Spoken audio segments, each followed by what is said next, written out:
నిన్నటి రోజు ఆంధ్ర రాష్ట్ర ముఖ్యమంత్రి వర్యులు శ్రీ నారా చంద్రబాబు నాయుడు గారు ముస్లిం మైనార్టీల అభ్యున్నతి కోసం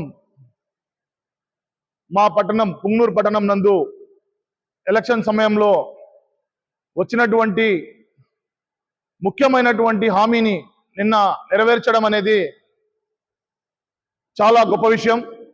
దాన్ని మేము అభినందిస్తూ ఏదైతే మక్కా హజ్ యాత్రకు వెళ్తారో వాళ్లకు దేశంలో ఎన్నడూ కనీ విని ఎరగని విధంగా ఏ రాజకీయ నాయకుడు కూడా తీసుకొని నిర్ణయాన్ని మా ముఖ్యమంత్రి వర్యులు ₹1,00,000 సబ్సిడీ ప్రకటిస్తూ దాన్ని ముందుకు తీసుకురావడం అనేది చాలా సంతోషదగ్గ విషయం. అలాగే గత ప్రభుత్వాల్లో ఇమాం మౌజన్లకు గౌరవ వేతనాన్ని నిలిపివేయడం బాధాకరమైన విషయం. ఇప్పుడు మా ప్రభుత్వంలో వచ్చిన వెంటనే నిన్నటి రోజు ఆ యొక్క గౌరవ వేతనాన్ని ముందుకు తీసుకెళ్లాలని నిర్ణయించి ఆదేశాలు ఇవ్వడం అనేది అభినందనీయ విషయం.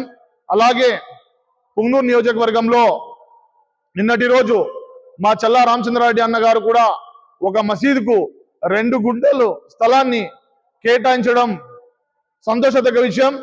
రానున్న రోజుల్లో కూడా పుంగనూరు పట్టణానికి ముస్లిం ప్రజలకు మా యొక్క కమ్యూనిటీకి అభివృద్ధి దిశలో ముందుకు తీసుకెళ్తామని, అదేవిధంగా ఏదైతే ఎన్నికల సమయంలో హామీలు ఇచ్చారో ప్రతి ఒక్కటి నెరవేరుస్తూ ప్రజల మన్ననలు పొందుతూ ముస్లిం మైనార్టీల అభ్యున్నతికి అడుగులు వేస్తామని తెలియజేస్తూ సెలవు తీసుకుంటా ఉన్నాను.